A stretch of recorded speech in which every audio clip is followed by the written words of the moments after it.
What is up, guys? It's Dan the Man, and today I'm back with another of the rated games held here at Chess Zone on Tuesdays. And I couldn't make it the past two Tuesdays. One Tuesday I was at a concert, as you guys may have seen by my shorts, and the other one I was, out of town. So uh, finally had a chance to go back to Chess Zone and continue the quest to gain rating while also having some fun. And I was paired against Firat Sahiner. Sahiner, I don't know how to say his last name. I'll just call him Firat. And you guys may remember on the channel that I accidentally touched a pawn that I didn't mean to touch, and I ended up hanging my queen in like a melee tournament at Chess Zone. So um, that was a depressing loss on my end. But since then, we've gotten a draw, and here I'm looking to win the game. And this game was, I don't know if I exaggerated a lot, but this game was super crazy. There were tactics galore. It was a roller coaster, and there were so many moments that were so tense and so tactical that, yeah, it was just a whirlpool of a game. And I'm very excited to share it with you guys. So, without further ado, let's jump straight into the action here. So, as you guys can see on the screen, I play e4, and Firat plays c5, going into Sicilian, knight f3, knight c6, d4, c takes d4, and here I always play knight takes d4, I always recapture, but for some reason I was feeling a bit unorthodox today, I was feeling a bit spicy, and I decided to play the Smith-Morra gambit with c3. And keep in mind, I've never played this before, and I don't really know what to do in this opening, what the uh, main moves are, what the theory is. So I'm sort of, feeling in the dark what I'm going to do. So Firat accepts the gambit and plays d takes on c3. I obviously recapture, and Firat plays the move e6. Um, and yeah, here there are a lot of moves that look natural. I could develop the light squared bishop. I could develop the dark squared bishop. I could, maybe play knight d4 and offer a trade in the center. Something like that. Um, I don't really know how to play this, to be honest with you. So I end up just playing a natural move, bishop e3. Not the greatest move, but hey, it's still a move.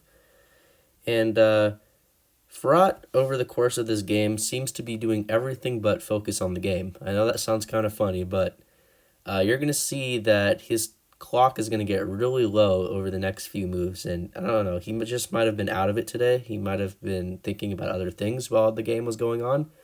And actually, that was to my advantage because I could exploit his uh, lack of time because he, for some reason, wasn't moving when the moves seemed more or less obvious or apparent.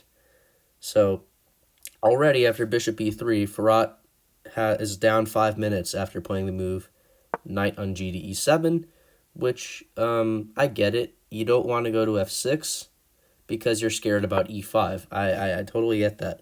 But the engine says it's fine because you can go knight g4, double attack the e-pawn, and I'd have to defend with bishop f4.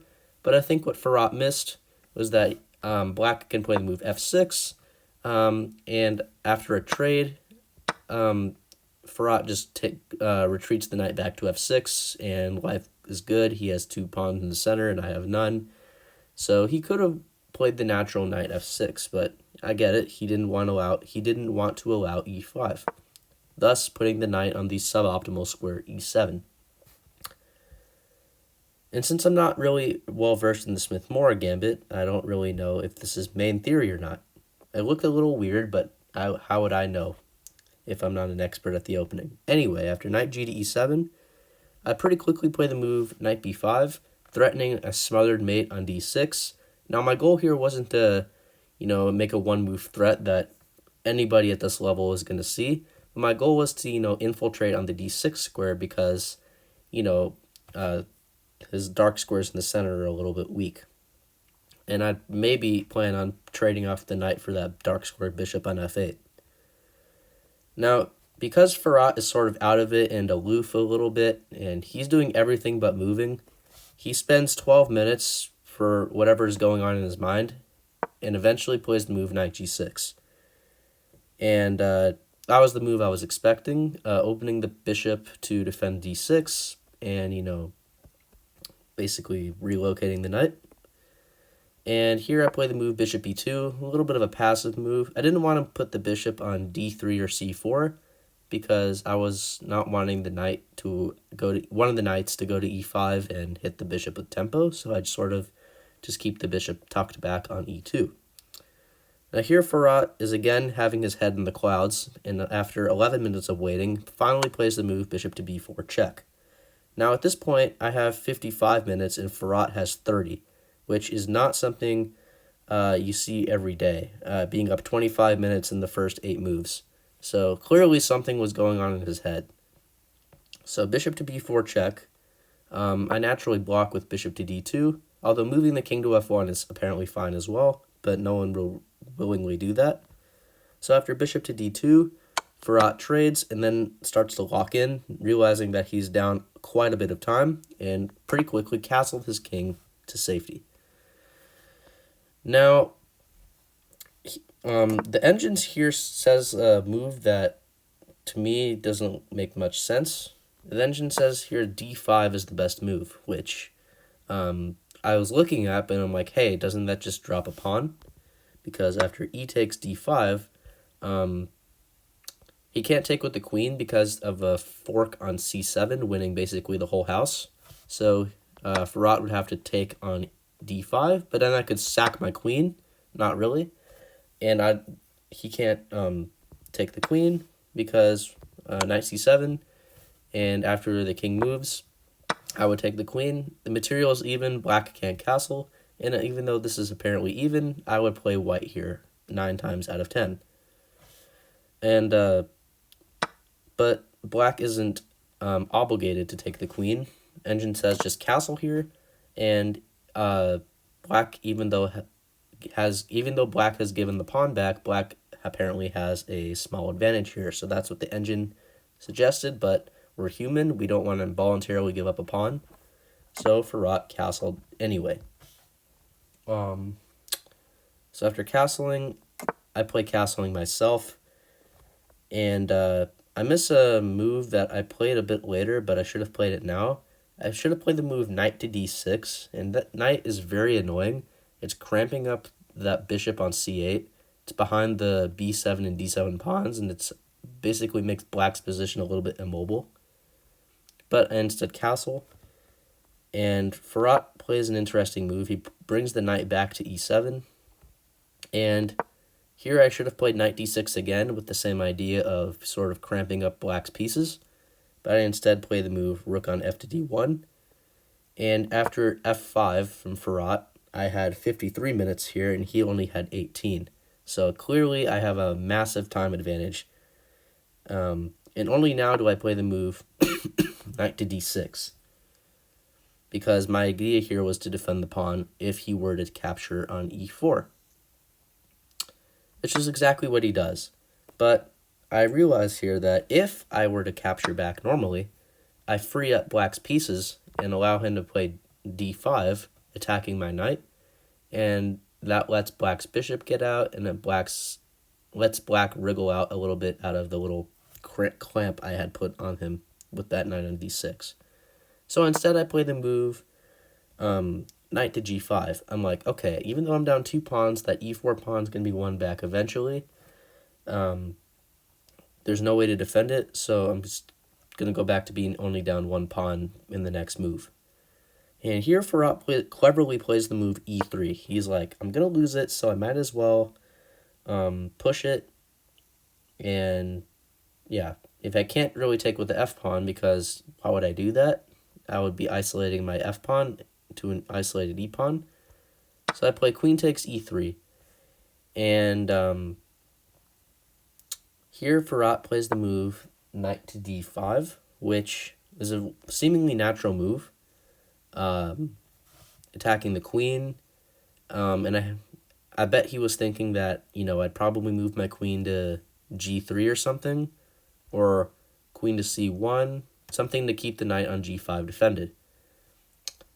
But I notice here that I have some pieces around his king, and he doesn't really have any real defenders. So after a bit of thinking, I end up sacking the rook for the knight, which is the only winning move here.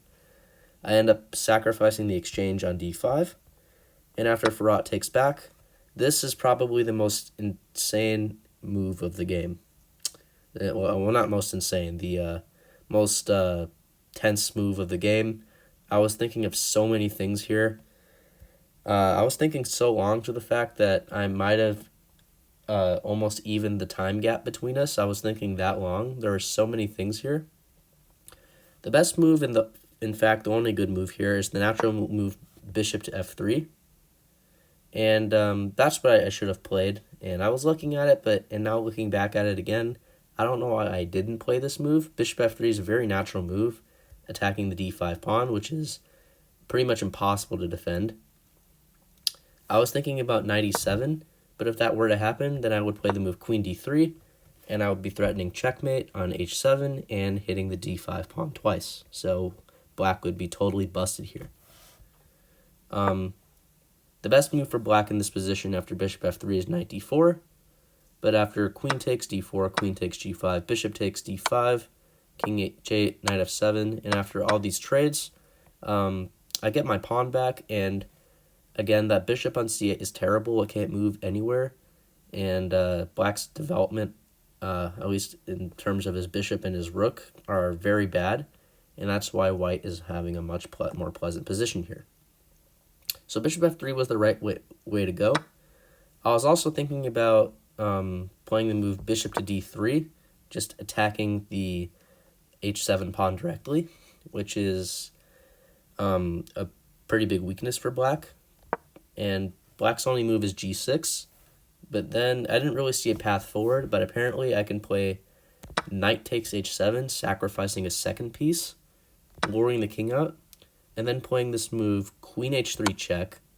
And I'm like, okay, I don't really see a way forward here. I was looking at the engine. King g7, and now what? I can sacrifice a third piece. I can play this move bishop takes g6. Oh my goodness, we're ripping open the king's defenses right here. And we're not even trying to checkmate. All we're trying to do is go for a draw. So after king takes, you have to play this move queen to d3 check. And I'm not going to show it extensively, but with perfect play from white, this should end up being a perpetual. And assuming black doesn't, mate themselves by walking to the center of the board, and white playing perpetual check, that should be the goal, the end of the game. It should just be a draw, and that was the point of sacrificing two pieces there. Also, I was thinking about, this is the move I was thinking most about the entire game, was just, what about if I just sack right away on h7? And I was thinking about that. Okay, I calculated king takes h7, bishop to d3 check. The king can't go to the corner because queen h3 would be mate in 2. So I calculated g6 and king g8. With king g8, I saw queen h3, threatening mate on h7, which is a pretty hard threat to stop. But then I realized Firat can play this move g6, and I'm like, surely there's got to be something here. I'm like, there's got to be something, right? I realized g6 opens the rank for the queen to defend laterally, and I'm like, there's really no way for me to break through. I mean, I got a queen, a bishop, and a knight working around the king with no pawns in front of it. How am I not winning here? g6 is an insane defense. Alternatively, Firat could have played the move rook f6 here, which is probably not the most natural move because you're allowing queen h7 anyway. And after king f8, you can play another ridiculous move, rook to e1, and you're threatening queen h8 mate. So if rook takes knight, you're again trying to go for a draw with queen h5, and assuming both sides play perfectly, this should end up being a draw. So yeah, very crazy tactical position there.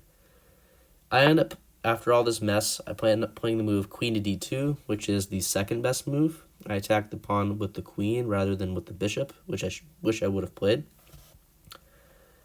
And queen d2, sorry. With queen d2, I was thinking about how black could defend the pawn on d5. One of the moves I was thinking about is queen a5. And I was thinking about this move b4 to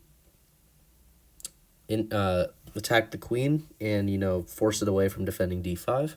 So if the queen were to take my pawn, it's easy because it would stop defending d5.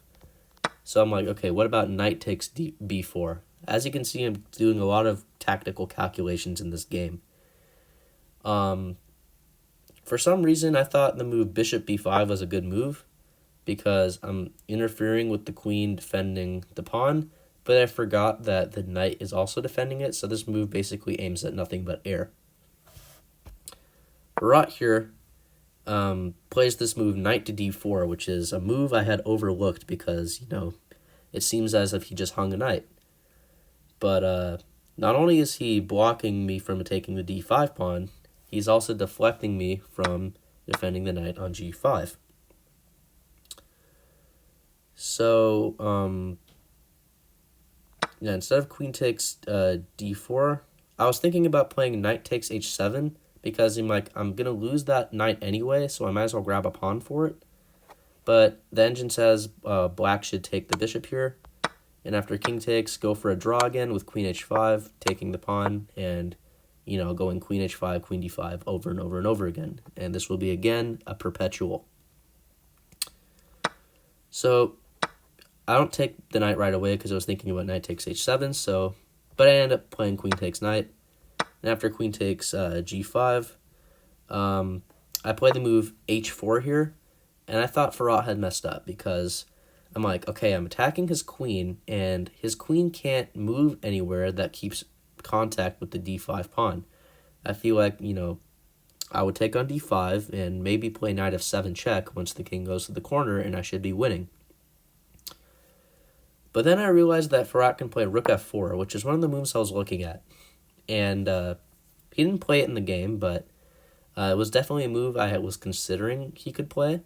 That way the queen stays defending the pawn. But engine says I can just liquidate into an endgame. And even though I'm down 3 pawns, look at that bishop on c8. It's literally trapped because my knight is blocking the d pawn, and he's never moved his b pawn.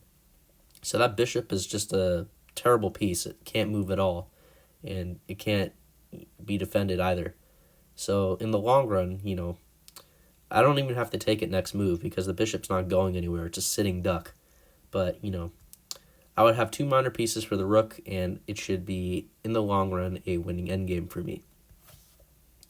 But instead of h4, Firat played the move queen f6, and at this point, I had 23 minutes, and he only had 6 minutes. So, naturally, I take on d5, he slides to h8, and I play bishop f3, blocking his battery, attacking the f2 pawn. Here, Firat goes pawn grabbing and plays queen takes b2, which definitely I was not expecting. I think it's a little bit risky, given the fact that I have a queen and a knight working around your king. But I digress. It's not like a losing error, and I still have to be precise. Here's another tactical movement that I was looking at. I was thinking about playing the move knight f7 check. And he can't go to g8 because I would smother mate him like this. I would smother mate him like that. But I saw rook takes f7, and I'm like, okay, I know I'm giving up a knight for free, and I'm letting black take the rook with check. But after king to h2, black's got a big problem here. Because, again, going back to that bishop on c8, it's blocking his rook from defending the back rank. So it's pretty hard for him to stop queen e8 mate and queen f8 mate. I'm threatening 2 back rankers.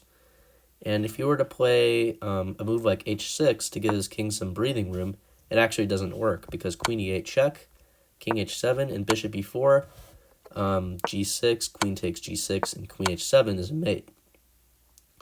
But the only way black's not lost here is to play queen e5 check.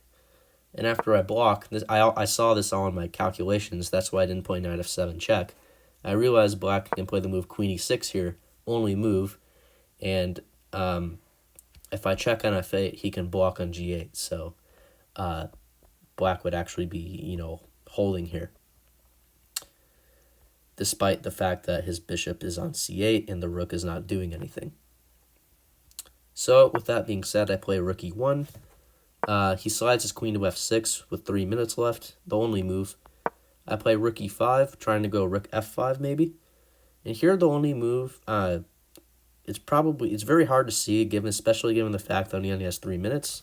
Best move for him is to play a5 and bring the rook to a6 to attack my knight, but that's kind of hard to play.